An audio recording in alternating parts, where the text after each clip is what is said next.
Hi, I'm Jasmine with WTI, and I don't know if this happens to your little one, but sometimes when we're done with the feeding, my baby can be a little fussy, arches his back, and sometimes is straining or grunting a little extra.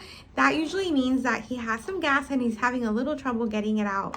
That is why Frida Baby invented this cool little tool for us moms. It's called the Windi Gas Passer, and it works really great. This is what it looks like, and you just want to lubricate this top part before sticking it in their little booty, and this will tell you when to stop. Once this touches the skin, that's as far as you want to go, and you just want to leave it in there for about 5 seconds. You'll hear like a whistle of air come through here, and that's the gas.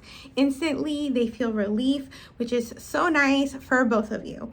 So if you're looking for a way to help your little one pass gas, definitely check out the Windi from Frida Baby. It's been working great for us, and that's our point of view.